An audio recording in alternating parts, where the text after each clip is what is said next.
Exhibit A, a beautifully lit trailer featuring one of the greatest mathematicians alive. The prosecution's claim is simple. This isn't primarily advertising mathematical thinking. It's advertising the feeling that mastery is only one purchase away. Is that accusation fair? That's exactly what we're putting on trial. Let's begin with what we can actually prove. The trailer is exceptionally cinematic. Warm lighting, slow camera movement, orchestral music, carefully composed close-ups. None of those choices teach mathematics, and they're not supposed to. They create emotional context before a single lesson is explained. The experience is framed as prestigious long before it's framed as educational. Now the defense deserves equal time. Terence Tao is unquestionably an extraordinary mathematician, and the class description genuinely promises practical ways to approach problem solving without drowning viewers in equations. That's an important distinction. The existence of cinematic marketing does not automatically diminish the quality of the course itself. Marketing and teaching are not the same product. But here's where the questioning becomes uncomfortable. Watch how often the trailer focuses on identity instead of process. We hear about genius, awards, childhood brilliance, the mythology of exceptional talent. Those facts are true, yet they subtly redirect attention away from the thousands of repetitive hours that actually produce the expertise we're admiring. If I handed you two advertisements, one showing someone spending 6 months making mistakes at a whiteboard, and another showing dramatic lighting, elegant music, and a world-famous expert speaking calmly into the camera, which one gets clicked? That's not a moral failure. That's simply how attention markets operate. The format rewards aspiration because aspiration is instantly understandable.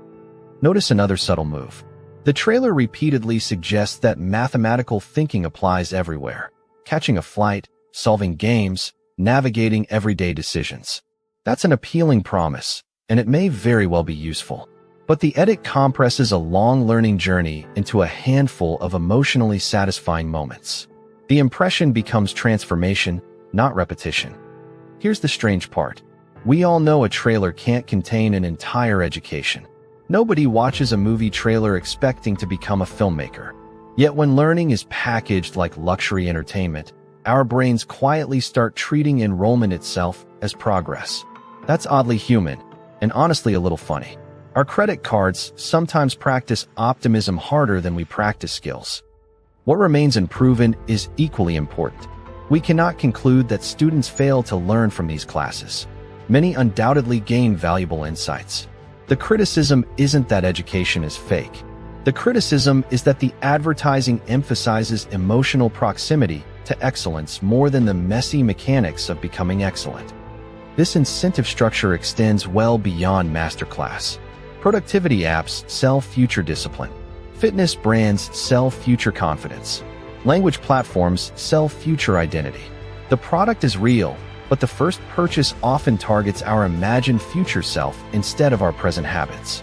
That's a remarkably effective business model because potential is emotionally inexpensive while sustained effort is psychologically expensive. So the verdict is more nuanced than the headline. The trailer does not prove that the education lacks value.